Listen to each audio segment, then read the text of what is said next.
नमस्कार दोस्तों, मेरा नाम है आशीष पांडे। एग्जाम हॉल में आपका स्वागत है। और आज हम दोस्तों एनालिसिस करेंगे 17 जुलाई के द हिंदू न्यूज़पेपर का।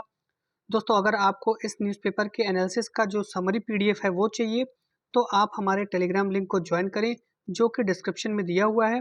तो चलिए दोस्तों, शुरुआत करते हैं आज के पहले खबर की। दोस्तों, हमारी सरकार जो है वो एनएसओ, जो नेशनल स्टैटिस्टिकल ऑफिस है, उससे थोड़ा नाराज चल रही है। और उसके जो इंटरनल ऑडिट के लिए एक नया ऑर्गेनाइजेशन, एक नई कमेटी बनाई गई है, जिसका नाम है standing committee on statistics. Standing committee on statistics बनाई गई है दोस्तों। और दोस्तों, पूरी कहानी आपको बताते हैं क्या हुआ, कैसे हुआ। दोस्तों, 2019 में जो एनएसओ का डाटा है, data with respect to household survey on consumption expenditure, उसके जो डेटा हैं उसको फ्लॉट पाए गए और जंक्ड पाए गए, जिसके एवज में उस समय सरकार ने एक कमेटी बनाई थी जिसका नाम था standing committee on economic statistics. ये जो कमेटी थी, standing committee on economic statistics, ये जो एनएसओ के इकोनॉमिक इश्यूज हैं, जो इकोनॉमिक सर्वेज थे, उनको उनका ऑडिट करने के लिए इसको टास्क किया गया था। लेकिन उसके बाद सरकार ने ये पाया कि ये जो कमेटी बनाई गई थी, standing committee of on economic statistics, ये सारी सच, मतलब सारी चीज़ें जो ओवरहॉलिंग होनी चाहिए वो नहीं बता पा रही है। और इस एवज में अब गवर्नमेंट ने एक नया कमेटी बनाया है जिसको हम कहते हैं स्टैंडिंग कमेटी ऑन स्टैटिस्टिक्स। और दोस्तों, इसके जो चेयरमैन होंगे वो होंगे प्रणब सेन। और दोस्तों, इसका काम होगा कि ये इकोनॉमिक इश्यूज तो एग्जामिन करेगी ही, इंटरनल ऑडिट जो है नेशनल स्टैटिस्टिक्स ऑफिस ऑर्गेनाइजेशन का, स्टैटिस्टिकल ऑर्गेनाइजेशन का करेगी ही। उसके साथ साथ और भी एस्पेक्ट्स हैं एनएसओ के काम करने का, उस पे भी ये उसका भी एक एग्जामिनेशन करेगी, इंटरनल ऑडिट करेगी। और वो जो एस्पेक्ट्स है काम करने के, जैसे कि डेटा कलेक्शन हो गया, और सर्वेइंग हो गया, और डेटा डेटा का जो एसिमिलेशन करते हैं, डेटा का जो ये डेटा की माइनिंग, डेटा एसिमिलेशन, काम करते हैं, वो सारे एस्पेक्ट्स को दोस्तों अब ये स्टैंडिंग कमेटी ऑन स्टैटिस्टिक ये जो है ये एग्जामिन करेगी और गवर्नमेंट को अपना रिपोर्ट सौंपेगी, ताकि जो एनएसओ है उसकी ओवरहॉलिंग हो सके, मतलब उसके काम करने के तरीक़ों को चेंज किया जा सके, जिससे कि जितने भी सर्वेज एनएसओ करती है उसका जो रिपोर्ट है, वो उसकी जो रिपोर्ट्स हैं वो एक्यूरेट हो और गवर्नमेंट को पॉलिसी बनाने में मदद मिले।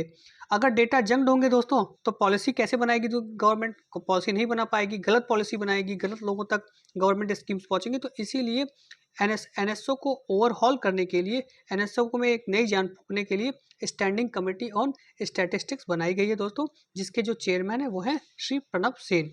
दोस्तों, थोड़ा सा एनएसओ के बारे में हम जान लेते हैं। एनएसओ दोस्तों एक नोडल एजेंसी है ministry of statistics and programme implementation के अंदर, जो इंडिया के प्लान डेवलपमेंट में मदद करती है। मतलब वो प्लान डेवलपमेंट के लिए जो क्रिटिकल स्टैटिस्टिक्स है वो गवर्नमेंट को देती है, ताकि उस स्टैटिस्टिक्स को देख के गवर्नमेंट स्कीम्स बना सके, ताकि देश का प्लान डेवलपमेंट हो पाए। और ये नॉर्म्स और स्टैंडर्ड बनाती है in the field of statistics, और जो स्टैटिस्टिक्स के बेसिक कॉन्सेप्ट्स, डेफिनेशन है, उनको ले डाउन करती है। और जो डेटा कलेक्शन की मेथोडोलॉजी है उनको बताती है। डेटा प्रोसेसिंग के बारे में ये स्टैंडर्ड सेट करती है। और जो रिजल्ट्स आते हैं उसके डिस्ट्रीब्यूशन, उसके वितरण के बारे में भी ये नॉर्म्स और स्टैंडर्ड्स बनाती है। दोस्तों, एनएसओ कब बना था? एनएसओ बेसिकली दो ऑफिसों को मिला के बना है, सेंट्रल स्टैटिस्टिकल ऑफिस जिसको हम सीएसओ कहते हैं, और नेशनल सैंपल सर्वे ऑफिस जिसको हम एनएसएसओ कहते हैं। और दोस्तों, इसका फंक्शन क्या है? ये कंपाइल करता है और रिलीज करता है इंडेक्स ऑफ इंडस्ट्रियल प्रोडक्शन हर महीने, और एनुअल सर्वे ऑफ इंडस्ट्री। और दोस्तों, 2014 में एनएसओ और सीएसओ को मर्ज कर दिया गया था। 2019 में दोस्तों, 2019 में एनएसओ और सीएसओ को मर्ज कर दिया गया था, और उसका नाम रखा गया था नेशनल स्टैटिस्टिकल ऑफिस। एनएसएसओ और सीएसओ को मर्ज करके बनाया गया था नेशनल स्टैटिस्टिकल ऑफिस। कब दोस्तों? 2019 में। और दोस्तों, नेशनल सैंपल सर्वे ऑफिस के बारे में थोड़ी जानकारी ले लेते हैं। नेशनल सैंपल सर्वे ऑफिस को पहले नेशनल सैंपल सर्वे ऑर्गेनाइजेशन कहा गया था, और ये इंडिया की लार्जेस्ट ऑर्गेनाइजेशन है with respect to conducting socio economic surveys. तो ये ही ऑर्गेनाइजेशन ऐसी है जो सोशियो इकोनॉमिक सर्वेज करती है इंडिया के अलग अलग पार्ट्स में और गवर्नमेंट को रिपोर्ट सौंपती है। और दोस्तों CSO के बारे में आप सब लोग जानते ही होंगे। CSO सेंट्रल स्टैटिस्टिक्स ऑर्गेनाइजेशन है और ये सारी जो स्टैटिस्टिकल एक्टिविटीज़ होती हैं इंडिया में उनको कोऑर्डिनेट करता है। और दोस्तों इन CSO और NSSO को मिला के 2019 में NSO की रचना की गई थी, जिसके कार्य प्रणाली पे अब सवाल उठ रहे हैं। अगली खबर पे आते हैं दोस्तों। देखिए, तो इंडिया जो है G20 की मीटिंग इंडिया में चल रही है। तो अब जो है G20 कंट्रीज़ को इंडिया ये इसलिए पुश कर रही है कि जो MNCs हैं, बड़े बड़े MNCs हैं, जैसे गूगल है, अमेजन है, एप्पल है, तो इन लोगों का जो टैक्स, इन लोगों के ऊपर जो टैक्सेशन सिस्टम है वो वर्ल्ड में वो स्क्यूड है, काफ़ी वो यूनिफॉर्म नहीं है। तो अब इंडियन गवर्नमेंट G20 कंट्रीज़ को पुश कर रही है कि जो बड़ी MNCs हैं उन पे जो टैक्सेशन सिस्टम है वो यूनिफॉर्म हो हर देश में, क्योंकि कुछ ऐसे देश हैं जहाँ टैक्स पे छूट बहुत ज़्यादा है। तो ये MNCs जो हैं वहाँ बहुत हायर प्रॉफिट्स अर्न करती हैं, जिसका जिसका डिस्ट्रीब्यूशन उन कंट्रीज़ में नहीं हो पाता है और उसका फ़ायदा उन कंट्रीज़ को नहीं मिलता है। तो इसीलिए अब इंडियन गवर्नमेंट G20 को पुश कर रही है कि एक यूनिफॉर्म टैक्स सिस्टम होना चाहिए, जिससे इन MNCs को हर देश में यूनिफॉर्मली टैक्स किया जाना चाहिए। और ऐसा क्यों किया जाना चाहिए दोस्तों? क्योंकि जो करंट रूल हैं जो टैक्सेशन के वो आउटडेटेड हैं, और उस आउटडेटेड सिस्टम की वजह से जो हमारे टेक जायंट्स हैं, जैसे एप्पल हैं, अमेजन हैं, गूगल हैं, ये लोग कुछ कंट्रीज़ में बहुत ह्यूज प्रॉफिट, बड़े बड़े प्रॉफिट कमाते हैं। अब दोस्तों इसमें इंडिया का प्रपोजल क्या है? इंडिया का प्रपोजल ये है कि ये जो लार्ज ग्लोबल फर्म्स हैं इन पे कम से कम 15% टैक्सेशन इनके ऊपर किया जाए। और अगर ये एक्सेस प्रॉफिट बना रहे हैं एक थ्रेशोल्ड एक्सेस प्रॉफिट बना रहे हैं एक थ्रेशोल्ड के ऊपर, तो इनके ऊपर 25% का एडिशनल सरचार्ज लिया जाए। और लार्ज ग्लोबल फर्म जो है इनको भी डिफाइन किया गया है। लार्ज ग्लोबल फर्म कौन है दोस्तों? जिनका एनुअल रेवेन्यू है $25 बिलियन। तो $25 बिलियन जो जिन फर्म्स का भी एनुअल रेवेन्यू है, वो अगर किसी देश में टैक्स कंसेशन लेके और प्रॉफिट कमा रहे हैं, तो इंडिया का प्रपोजल ये है कि इनके ऊपर 15% का मिनिमम टैक्स तो लगाना ही चाहिए। अगर वो ज़्यादा प्रॉफिट्स कमा रहे हैं तो उस पर 25% का सरचार्ज भी लगाना चाहिए। और ये जो सरचार्ज है दोस्तों 25% का, इसको जितने भी G20 देश हैं उनके बीच में इक्वली डिस्ट्रीब्यूट कर देना चाहिए। तो देखिए अब इस भारत के इस प्रपोजल को G20 कहाँ तक मानती है और इस पर क्या होता है। हालांकि बहुत सारे देश इसमें सहमत हैं, लेकिन अभी जो OECD है, OECD ये अभी इस पे विचार कर रहा है, और विचार करने के बाद जो भी डिसीजन होगा, कंबाइंड डिसीजन होगा, कंसेंसस बनेगा इस पे, उसके बाद इसको लागू किया जाएगा। हालांकि बहुत ही पॉजिटिव देश जो G20 के देश हैं इस पे बहुत ही पॉजिटिव रुख रखते हैं, और मोस्ट प्रोबेबली इसको लागू किया ही जाएगा। चलिए दोस्तों, ये तो हो गई G20 की खबर। अब दोस्तों आते हैं चीताज के बारे में। दोस्तों अब एक पैनल है, वो चाहती है, एक पैनल बनाई थी गवर्नमेंट ने, वो ये चाहती है कि जितने भी चीता हैं कूनो नेशनल पार्क में उनका मेडिकल रिव्यू हो। क्यों हो? क्योंकि दोस्तों पिछले 4 महीने में 8 चीताओं की डेथ हो चुकी है। 12 चीता आए थे, 8 और 12 चीता आए थे। 8 चीता आए थे नामीबिया से, और 12 चीताज आए थे साउथ अफ्रीका से। तो 20 चीता टोटल थे, जिसमें से 6 की डेथ हो गई है। 4 चीताज बॉर्न हुए थे, जिसमें से 2 की डेथ हो गई। तो टोटल 8 की डेथ हो चुकी है दोस्तों। तो अब जो हमारी अथॉरिटीज़ हैं वो चाहती हैं कि जितने भी चीताज हैं उनका एक बार मेडिकल रिव्यू हो, कि कहीं किसी चीता को कोई प्रॉब्लम तो नहीं है। ऐसा ना हो कि उसके इंटरनल सिस्टम में कोई प्रॉब्लम हो और वो अचानक से डेथ कर जाए। तो इसीलिए अब सारे चीताओं का मेडिकल रिव्यू होगा। थोड़ा देख लेते हैं दोस्तों पास्ट में क्या हुआ था। 8 चीता आए थे नामीबिया से, 12 चीता आए थे साउथ अफ्रीका से। तो उसमें से चीताओं की डेथ्स होने लगी। तो 8 डेथ हुई है 4 महीने में, जैसा कि मैंने आपको बताया। अभी लेटेस्ट डेथ हुई है सूरज, जो चीता था, और वो अभी हाल ही में उसकी डेथ हुई है।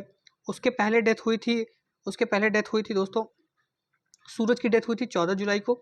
उसके पहले डेथ हुई थी तेजस, जो एक मेल चीता था, वो भी ट्रॉमिक शॉक की वजह से उसकी डेथ हो गई थी। 27 मार्च को फीमेल चीता जिसका नाम था शासा, उसकी डेथ हो गई थी किडनी फेलियर की वजह से। 23 अप्रैल को उदय की डेथ हो गई थी कार्डियोपल्मोनरी फेलियर की वजह से। 9 मई को दक्षा जो फीमेल चीता थी उसकी डेथ हो गई थी वॉयलेंट क्लैश की वजह से। उसके अलावा दोस्तों 2 जो छोटे चीता थे, कब्स थे, जो अभी 4 चीता पैदा हुए थे, उसमें से 2 चीता एक्सट्रीम वेदर कंडीशन की डिहाइड्रेशन की वजह से 25 मई को उनकी डेथ हो गई थी। तो ये दोस्तों एक स्टैटिस्टिक्स है कि कैसे 4 महीने में 8 चीता की डेथ हो गई। और कुनो नेशनल पार्क में अब इसीलिए जो वहाँ की अथॉरिटीज़ हैं वो एक मेडिकल चेकअप रखेंगी सारी चीताओं का, कि कहीं ऐसी प्रॉब्लम तो और चीताओं में नहीं है कि वो अचानक से डेथ कर जाए और धीरे धीरे इनकी जो संख्या है वो कम होती जाए। चलिए दोस्तों, अब अगली खबर पे आते हैं। देखिए, चीता के बाद आते हैं दोस्तों एक और इंडेंजर्ड स्पीशीज हमारे देश में है जिसका नाम है हॉलॉक गिबन। हॉलॉक गिबन क्या है दोस्तों? हॉलॉक गिबन एक एप है। एप मतलब एक बंदर की प्रजाति है जो कि बहुत इंटेलिजेंट होते हैं और वो नॉर्थ ईस्ट इंडिया में पाया जाता है। तो अभी हाल ही में एक मीटिंग हुई थी चाइना में, जो कंट्रीज़ जहाँ गिबन की पॉपुलेशन पाई जाती है, जिनको ग्लोबल गिबन नेटवर्क कंट्रीज़ भी कहते हैं, उनकी मीटिंग हुई थी और उसमें ये चिंता जताई गई कि जो 20 स्पीशीज़ हैं हैलॉक गिबन के, वो हाई रिस्क ऑफ एक्सटिंक्शन पे है। मतलब वो उनके हैबिटेट डिस्ट्रक्शन इतनी ज़्यादा हो रही है कि वो अब ख़त्म होने की कगार में है और बहुत ही इफ़ेक्टिव स्टेप्स लेने होंगे इनको बचाने के लिए। तो दोस्तों, गिबन के बारे में देख लेते हैं थोड़ा हैलॉक गिबन की जानकारी लेते हैं। वो एक टेललेस एप होते हैं दोस्तों और इंडेंजर्ड स्पीशीज़ हैं जो कि इंडिया और नेबरिंग कंट्रीज़ में पाए जाते हैं। 2 तरह के स्पीशीज़ ये होते हैं दोस्तों, वेस्टर्न हैलॉक गिबन और ईस्टर्न हैलॉक गिबन। अब दोस्तों इनका हैबिटेट देख लेते हैं। ये थिक और मिक्स्ड एवरग्रीन फॉरेस्ट में पाए जाते हैं। थिक और mixed evergreen forest, dense forest में पाए जाते हैं। कहाँ? ईस्टर्न इंडिया में, म्यांमार में, बांग्लादेश में और चाइना के कुछ पार्ट्स में। ये दोस्तों एक एप की तरह दिखते हैं। ये इंडिया में कहाँ कहाँ पाए जाते हैं? असम में, मेघालय में, नागालैंड में, मिजोरम में और त्रिपुरा में। तो दोस्तों आप देख सकते हैं मेनली नॉर्थ ईस्टर्न स्टेट्स में ये पाए जाते हैं। इनका IUCN स्टेटस क्या है दोस्तों? इंडेंजर्ड है ये। और पूरे दुनिया में लगभग 5000 से कम क्रिएचर्स हैलॉक गिबन के बचे हुए हैं। इनका थ्रेट्स क्या है दोस्तों इनके? तो मेनली हंटिंग एक्टिविटीज़ होती हैं। जो नॉन ट्राइबल्स हैं वो आते हैं और हंटिंग और पोचिंग करते हैं हैलॉक गिबन का, जो कि इनके लिए बहुत बड़ा थ्रेट बना हुआ है। और इनका हैबिटेट भी लॉस हो रहा है। शिफ्टिंग कल्टीवेशन दोस्तों आप जानते होंगे नॉर्थ ईस्टर्न स्टेट्स में बहुत ज़्यादा होती है, जिसकी वजह से फॉरेस्ट वहाँ के कम होते जा रहे हैं और इसी वजह से जो डेंस फॉरेस्ट एरियाज़ हैं वहाँ पे भी अब इंक्रोचमेंट बढ़ गया है, जिसकी वजह से हैलॉक गिबन के जो हैबिटेट्स हैं वो डिस्ट्रक्ट हो रहे हैं। ग्लोबल गिबन नेटवर्क के बारे में जान लेते हैं दोस्तों। 2020 में इंटरनेशनल गिबन डे कब होता है दोस्तों? 24 अक्टूबर को। इंटरनेशनल गिबन डे 2020 में 20 जो गिबन कंजर्वेशन ऑर्गेनाइजेशन है वो एक साथ आए और उन्होंने एक नेटवर्क बनाने के लिए एक उन्होंने सुझाव दिया कि एक नेटवर्क ऐसा बनाना चाहिए जहाँ की गिबन के कंजर्वेशन की बात हो, उसके लिए सारी कंट्रीज़ एक साथ आएँ और उसके कंजर्वेशन के लिए इफ़ेक्टिव स्टेप्स उठाए जाएँ। और इसी एवज में जो इकोनॉमिक कुछ ऑर्गेनाइजेशंस ने मिल के ग्लोबल गिबन नेटवर्क को बनाया, फॉर्म किया। और वो ऑर्गेनाइजेशन कौन थे? Economic foundation global, Hainan institute of national park, IUCN species survival commission on small apes, zoological society of London और भी ऑर्गेनाइजेशन जैसे कि जो IUCN के और भी ग्रुप्स हैं, उन्होंने मिलके ये ग्लोबल गिबन नेटवर्क की रचना की। और उस पे एक वेबसाइट बनी ग्लोबल गिबन नेटवर्क की, जिसमें ये बताया गया कि सारी कंट्रीज़ मिल के इकट्ठा होकर गिबन को बचाने के लिए मीटिंग्स रखें और उस पर चर्चा करें और क्या क्या कंजर्वेशन स्टेप्स उठाए जा सकते हैं गिबन को बचाने के लिए, उसको इफ़ेक्टिवली अपने अपनी कंट्रीज़ में इम्प्लीमेंट करें। तो दोस्तों ये था ग्लोबल गिबन नेटवर्क के बारे में और हैलॉक गिबन के बारे में। हैलॉक गिबन बहुत इंपॉर्टेंट दोस्तों, UPSC में काफ़ी बार इसके बारे में पूछा जा चुका है। अब दोस्तों एक इंसेक्ट की बात करते हैं। एक इंसेक्ट है जिसका ओरिजिनल नाम है पुराना चीविडा। पुराना चीविडा। अब दोस्तों पुराना चिवड़ा जो है ये साउथ इंडिया में पाया जाता है, लेकिन इसके नाम को लेके हमेशा कन्फ्यूजन था। और इसके नाम को लेके कन्फ्यूजन क्यों था? क्योंकि मलेशिया में ही एक सिमिलर स्पीशीज पाया जाता है जिसका नाम है पुराना टिगरीना। तो ऐसा माना जाता था कि ये जो इंसेक्ट का स्पीशीज है ये यही मलेशियन स्पीशीज है जो इंडिया में पाया जाता है। लेकिन अब जो इंडिया के जो जूलॉजिस्ट हैं उन्होंने कहा है नहीं, ये वो स्पीशीज नहीं है, ये इंडियन का नेटिव स्पीशीज है, इंडिया का एंडेमिक स्पीशीज है जिसका नाम है पुराना चिवड़ा। और वो पुराना टिगरीना से डिफरेंट है। पुराना टिगरीना से कैसे डिफरेंट है दोस्तों? क्योंकि इसका मेल जेनिटल स्ट्रक्चर जो है वो पुराना चिवड़ा से डिफरेंट है। तो दोस्तों चूंकि इसका नाम हिंदू में आया है तो ये स्पीशीज थोड़ा इंपॉर्टेंट हो जाता है। ये क्वेश्चन पूछा जा सकता है कि ये स्पीशीज कहाँ पाया जाता है इंडिया में, और क्या ये इंडिया का एंडेमिक स्पीशीज है? तो इसको लेके क्वेश्चन बन सकता है। तो दोस्तों इसका नाम आपको ध्यान में रखना है, और ये साउथ इंडिया में पाया जाता है दोस्तों। तो मतलब कुछ पार्ट्स साउथ इंडिया, कुछ पार्ट्स में जैसे तमिलनाडु, केरल, ऐसे इन स्टेट्स में ये जंगलों में पाया जाता है। तो दोस्तों ये आपको थोड़ा ध्यान में रखना है। अब देखिए दोस्तों, अब आते हैं हम एक अलग से कॉन्सेप्ट पे, क्लाउड कंप्यूटिंग। दोस्तों ये जो आर्टिकल निकला है ये बता रहा है कि कैसे क्लाउड कंप्यूटिंग हमारे सेंसिटिव डाटा को जियोपार्डाइज कर सकता है। हमारे सेंसिटिव डाटा को जियोपार्डाइज कर सकता है। कैसे क्लाउड कंप्यूटिंग की वजह से हमारा डाटा प्राइवेसी खतरे में है। तो पहले दोस्तों आपको बता दें क्लाउड कंप्यूटिंग होता क्या है। क्लाउड, जैसे क्लाउड का नाम है, क्लाउड कहाँ होता है? आसमान में होता है, और हम लोग ज़मीन पे हैं। तो अब क्या है, क्लाउड कंप्यूटिंग वो सिस्टम है दोस्तों जहाँ पे इंटरनेट में एक सर्वर इस्टेब्लिश होता है, और वो सर्वर आप अपने कंप्यूटर से एक्सेस कर सकते हैं, और उस सर्वर में आप अपनी सारी डेटा को स्टोर कर सकते हैं, डेटा पे काम कर सकते हैं, डेटा को प्रोसेस कर सकते हैं। वो हर चीज़ जो आप अपने कंप्यूटर पे घर बैठे हुए कर सकते हैं, वो सारी चीज़ आप इंटरनेट के थ्रू क्लाउड सर्विसेज सिस्टम पे भी कर सकते हैं। तो अब जैसे कि मान लीजिए क्लाउड सिस्टम में आपने लॉगिन किया, एक आसान सा आपको एग्जांपल देता हूँ। जैसे कि आपने अपने कंप्यूटर से क्लाउड सिस्टम पे लॉगिन किया, अपना अकाउंट बनाया। अब क्लाउड सिस्टम आपको वो सारी सुविधाएं देगा जो आपके कंप्यूटर में अवेलेबल रहती हैं, जैसे हार्ड डिस्क की सुविधा, जैसे अगर आप मान लीजिए सॉफ्टवेयर डेवलपर हैं तो आपको वेरियस आईडीज़ देगा, वेरियस प्लेटफॉर्म देगा जिस पे आप अपना सॉफ्टवेयर डेवलपमेंट कर सकें।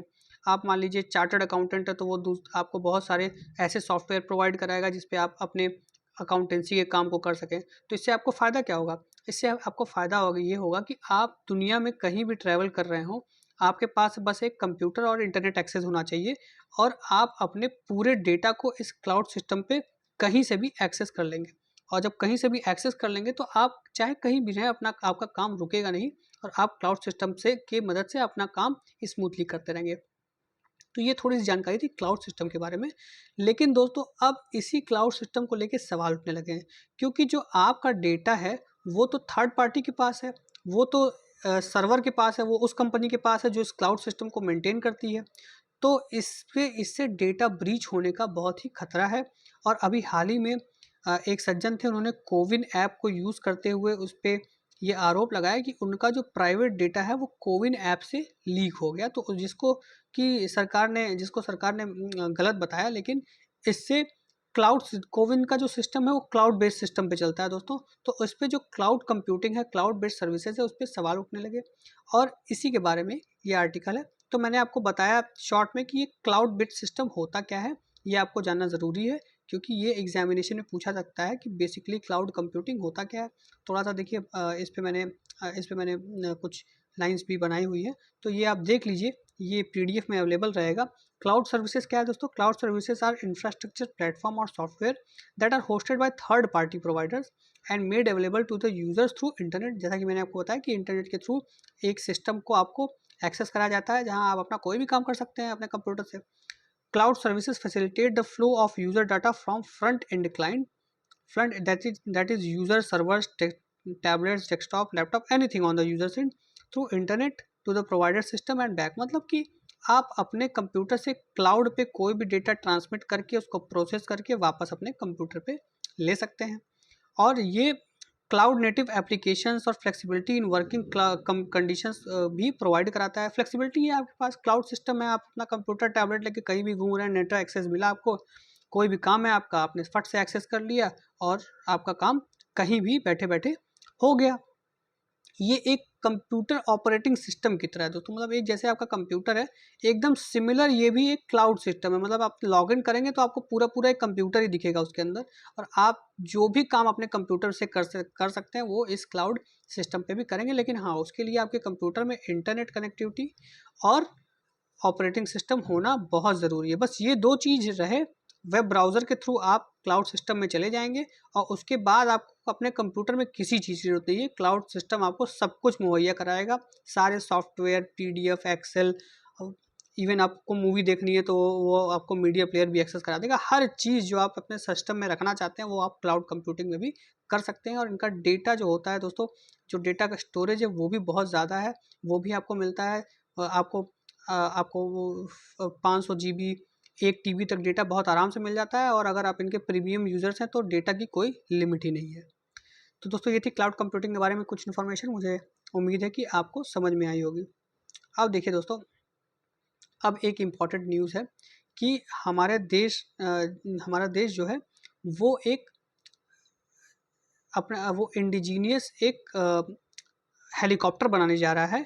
और जो और जो फ्रांस की कंपनी है सफ्रान, वो इस इंडिजीनियस हेलीकॉप्टर के इंजन को बनाने में मदद करेगी।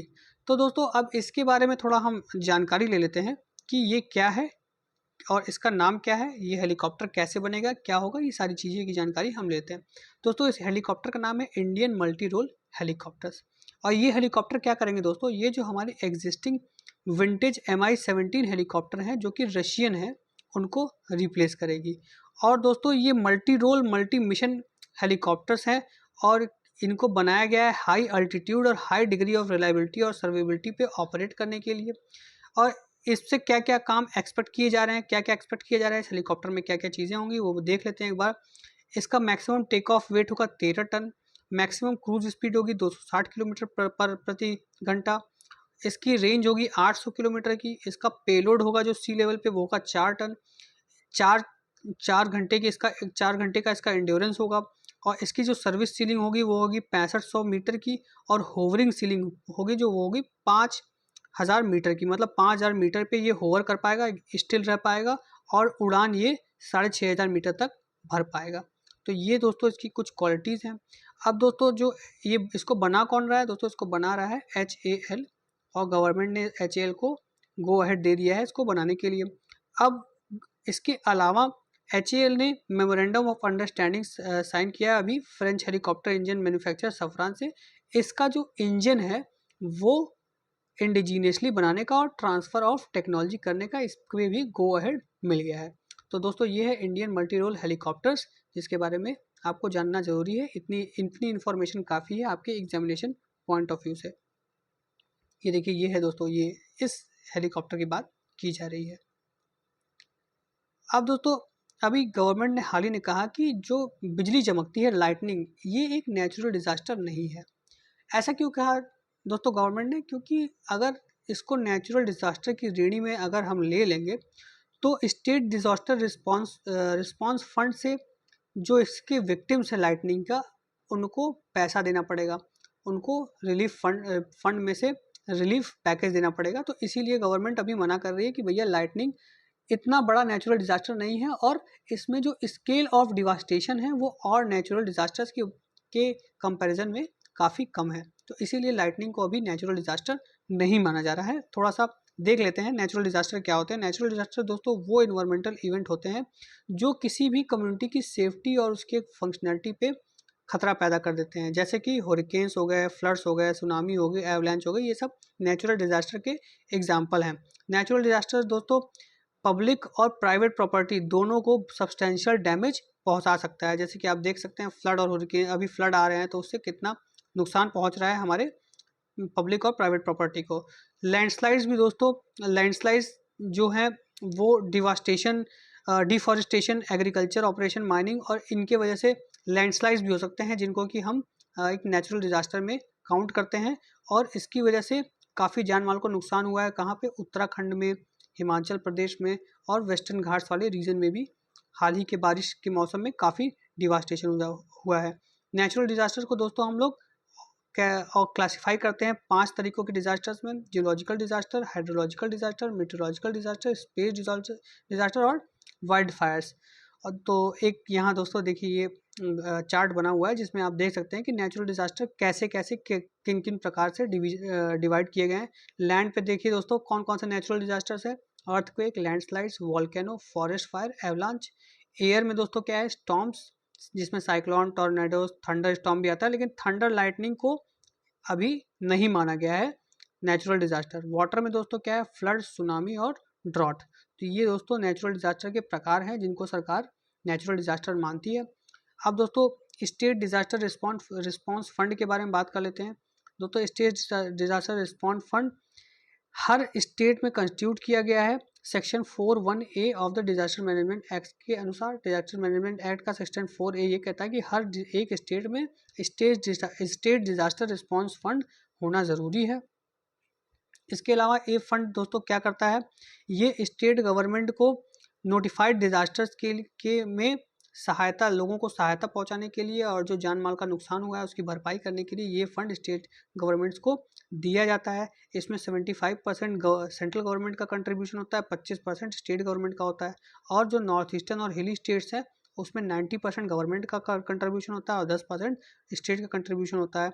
और नोटिफाइड जो डिजास्टर्स हैं उन्हीं के लिए SDRF का यूज़ किया जा सकता है, जैसे कि cyclone, drought, earthquake, fire, flood, tsunami, hail storm, landslides, avalanche, cloud burst, pest attack, frost और कोल्ड वेव। दोस्तों ये सब नोटिफाइड नेचुरल डिजास्टर्स हैं, इन्हीं के लिए SDRF यूज़ किया जाता है। और अब थंडर लाइटनिंग की बात चल रही थी तो थंडर लाइटनिंग को अब अभी गवर्नमेंट ने मना कर दिया है नेचुरल डिजास्टर्स की श्रेणी में लाने के लिए। लाइटनिंग क्या है दोस्तों? लाइटनिंग एक स्पार्क होता है दोस्तों जो आसमान पे ज़मीन पे जो चार्ज है, जो पॉजिटिव और निगेटिव चार्ज है उसके बीच में चार्ज को न्यूट्रलाइज करने के लिए एक स्पार्किंग एक्टिविटी होती है जिसकी वजह से लाइटनिंग होती है। और ये दोस्तों कैसे होता है? दोस्तों देखिए ये आसमान में क्लाउड्स होते हैं और ज़मीन पे धरती है, बीच में एयर है। तो दोस्तों एयर एक इंसुलेटिंग एजेंट की तरह एक्ट करता है क्लाउड्स और धरती के बीच में।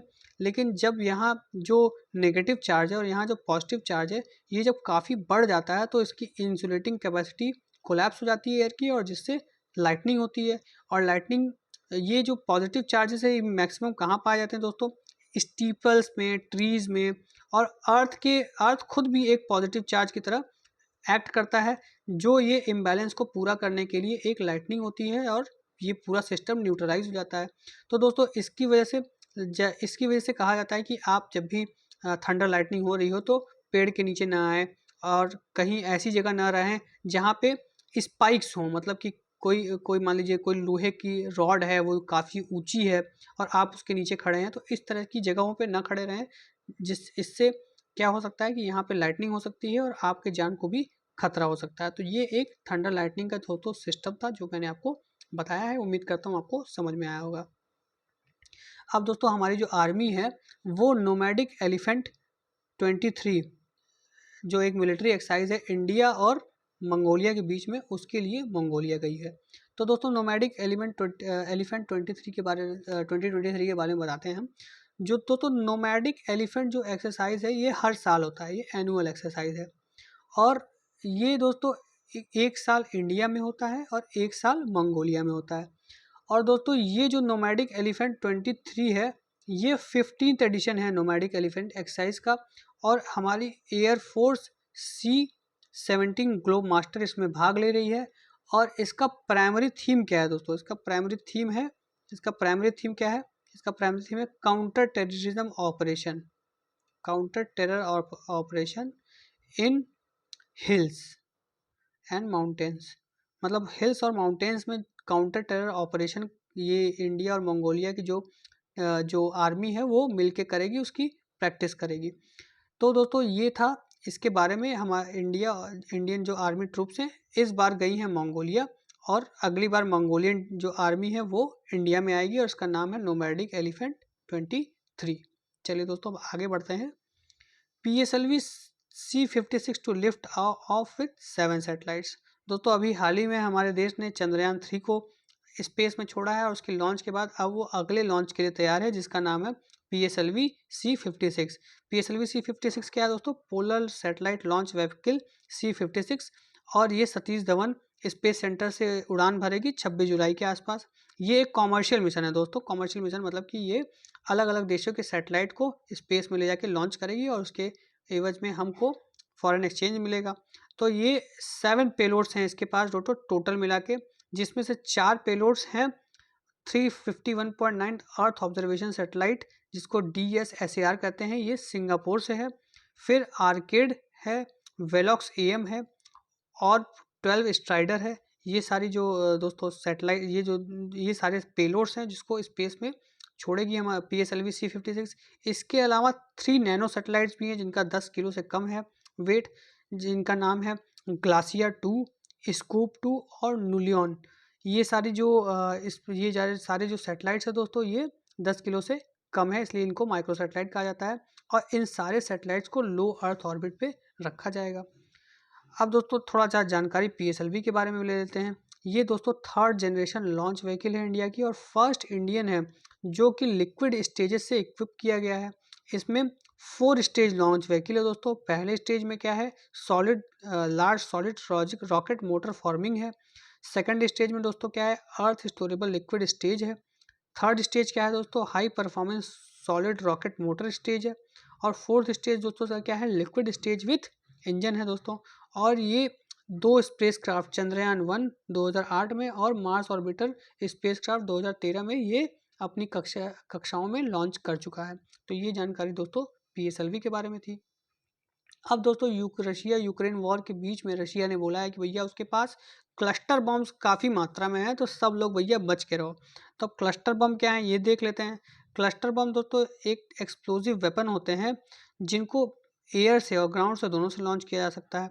दोस्तों ये स्मॉलर म्यूनिशंस या एक्सप्लोजिव बॉम्बलेट्स छोड़ते हैं, जो कि एनिमी की पर्सनल को व्हीकल्स को डिस्ट्रॉय करने के लिए बना है लार्ज एरिया में। मतलब एक बॉम्ब होता है जो यहाँ गिरा और इस एरिया में तबाही मचा दिया, लेकिन ये जो बॉम्बलेट्स होते हैं छोटे छोटे होते हैं, ये लार्ज एरिया में ऐसे गिरते हैं और लार्ज एरिया में बहुत ज़्यादा तबाही मचाते हैं। और ये दोस्तों जो क्लस्टर बम है ये कुछ भी हो सकते हैं, ये एक्सप्लोजिव हो सकते हैं, केमिकल वेपन हो सकते हैं, बायोलॉजिकल वेपन हो सकते हैं।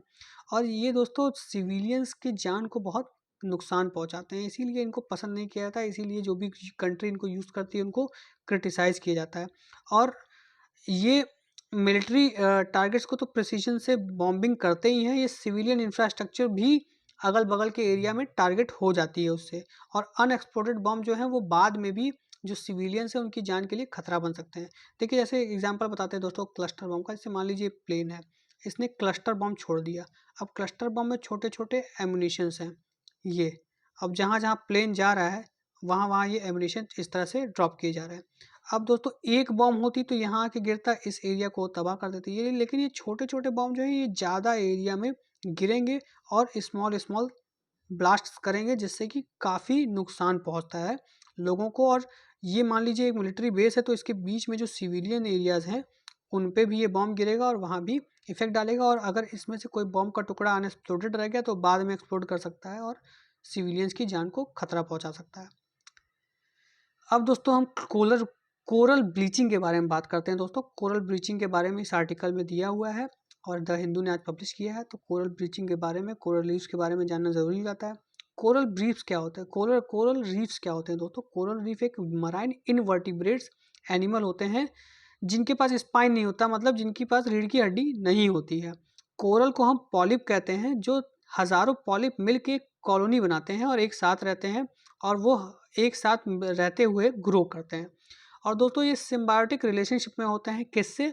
सिंगल सेल एल्गे, जिसको कि हम जूज़ैंथेलेस भी कहते हैं। जूज़ैंथेले क्या होता है दोस्तों? ये कोरल को ब्राइट कलर प्रदान करता है और कोरल के लिए फूड और न्यूट्रिएंट्स बनाता है। कैसे? By the process of photosynthesis. और इसके एवज में जूज़ैंथेलेस को क्या मिलता है? जूज़ैंथेलेस को कोरल सपोर्ट देते हैं, होम देते हैं और की न्यूट्रिएंट्स प्रोवाइड करते हैं समुंदर के। लेकिन अब हाल ही में दोस्तों कोरल की जो मात्रा है वो घटने लगी है और कोरल के जो हेल्थ हैं उस पे काफ़ी इफ़ेक्ट पड़ने लगी है ग्लोबल वार्मिंग की वजह से। और उसी से एक प्रोसेस चालू हुआ है जिसका नाम है कोरल ब्लीचिंग। कोरल ब्लीचिंग क्या है? जब भी स्ट्रेस्ड कंडीशन होता है, मतलब पानी की कंडीशन जिसमें जहाँ कोरल थ्राइव करते हैं वो सही नहीं रहती है, तो ज़ूज़ैंथेलेज़ जो होता है, जो कोरल पॉलिप के अंदर रहता है, वो रिएक्टिव ऑक्सीजन प्रोड्यूस करना चालू कर देता है, जो कि कोरल्स के लिए अच्छा नहीं होता है। उस ऑक्सीजन की वजह से कोरल्स की डेथ हो जाती है। और इसकी वजह से क्या होता है, जो कोरल्स होते हैं, जब ये देखते हैं कि ज़ूज़ैंथेलेज़ रिएक्टिव ऑक्सीजन बना रहा है, तो इन ज़ूज़ैंथेलेज़ को से वो अलग हो जाते हैं और उसकी वजह से जो एक्सोस्केलेटन होता है कोरल्स का, वो क्या कहते हैं, वो दिखने लगता है सतह पे। और इसी को कहते हैं कोरल ब्लीच अपीयरेंस, मतलब कि ब्लीचिंग, एक तरह से वाइट अपीयरेंस हो जाता है कोरल, क्योंकि ज़ूज़ैंथेलेज़ को कोरल ने छोड़ दिया। जैसे ये कोरल है और ये है ज़ूज़ैंथेलेज़। अब कोरल, ये ज़ूज़ैंथेलेज़ ऑक्सीजन पैदा करने लगे रिएक्टिव, तो कोरल क्या करेंगे, इस ज़ूज़ैंथेलेज़ को छोड़ देंगे। अब ज़ूज़ैंथेलेज़ को छोड़ देंगे तो ज़ूज़ैंथेलेज़ चले गए और ये कोरल जो है ये वाइट कलर के होते हैं, तो इसीलिए इनका अपीयरेंस फिर वाइट होने लगता है। इसी को हम कहते हैं कोरल ब्लीचिंग। अब इसके इसके दोस्तों कॉज क्या हैं? इसके कॉजेज़ हैं दोस्तों, ओशन टेम्परेचर जब बढ़ जाता है दोस्तों, 27 डिग्री, 25 से 27 डिग्री ओशन टेम्परेचर होना चाहिए कोरल को थ्राइव करने के लिए। तो ये टेम्परेचर जब बढ़ेगा तो कोरल ब्लीचिंग की प्रोसेस होने लगेंगी। और कभी-कभी दोस्तों बहुत ही ज़्यादा बड़े स्टॉर्म्स आते हैं, जैसे कि साइक्लोन हो गए, हरिकेन्स हो गए, टॉर्नेडो हो गए, वो भी जो है, तो ये जो ज़ूज़ैंथेलेज़ हो उनको उड़ा हटा के ले जा सकते हैं और कोरल को काफ़ी नुकसान पहुँचा सकते हैं। जिसकी और इनकी वजह से पॉल्यूटेंट्स भी आ जाते हैं काफ़ी, जिसकी वजह से ज़ूज़ैंथेलेज़ को काफ़ी नुकसान पहुँचता है। और टेम्परेचर्स हाई होते हैं, हाई सोलर सोलर इरेडियंस होता है, तो इसकी वजह से भी कोरल ब्लीचिंग होती है दोस्तों। एक्सट्रीम लो टाइड जब हो जाता है, जब ये एक्सपोज़ हो जाते हैं सनलाइट से, तो भी ज़ूज़ैंथेलेज़ मरने लगते हैं और कोरल ब्लीचिंग की प्रोसेस होती है। दोस्तों देख लेते हैं इंडिया में कहाँ-कहाँ कोरल रीफ है। इंडिया में कोरल रीफ है दोस्तों गल्फ़ ऑफ मन्नार में, अंडमान निकोबार आइलैंड में, लक्षद्वीप आइलैंड में और गल्फ़ ऑफ कच्छ में। जैसे ये इंडिया का है दोस्तों, ये एक मैप के थ्रू आपको बता देता हूँ। दोस्तों कहाँ-कहाँ है, ये गल्फ़ ऑफ मन्नार एरिया है, ये अंडमान एंड निकोबार एरिया है, ये लक्षद्वीप का आइलैंड है और गल्फ़ ऑफ कच्छ, ये दोस्तों गल्फ़ ऑफ कच्छ। तो ये सारी जगह हैं जो हैं दोस्तों, यहाँ पे कोरल रीफ इंडिया में पाया जाता है। तो दोस्तों आज का हिंदू एनालिसिस हम यही समाप्त करते हैं। आपको अच्छा लगा हो तो हमारे चैनल को लाइक, शेयर, सब्सक्राइब करिए और पीडीएफ डाउनलोड करने के लिए टेलीग्राम का लिंक ज्वाइन करिए। नमस्कार दोस्तों, जय हिंद, जय भारत।